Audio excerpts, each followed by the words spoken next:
नाज़िन सॼी सिंध जी कंबर में भी सिंध जी सकाफ़त जो ॾियारो मल्हायो पियो वञे। शहरी एक्शन कमेटी पारां शानदार मच कचहरी को ठाही वई। रिपोर्ट करे रहियो आहे हाकिम खासकेली।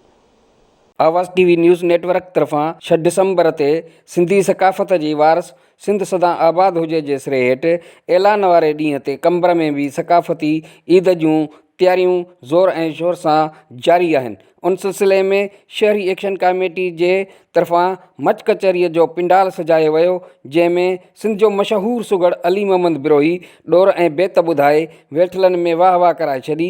मच कचहरी सिंध जो मशहूरु फ़नकार बरकत अली गोपांग ऐं क़ौमी रागी इज़हार सिद्दीकी क़ौमी गीत ॻाए वेठलनि खे झूमाए छॾियो।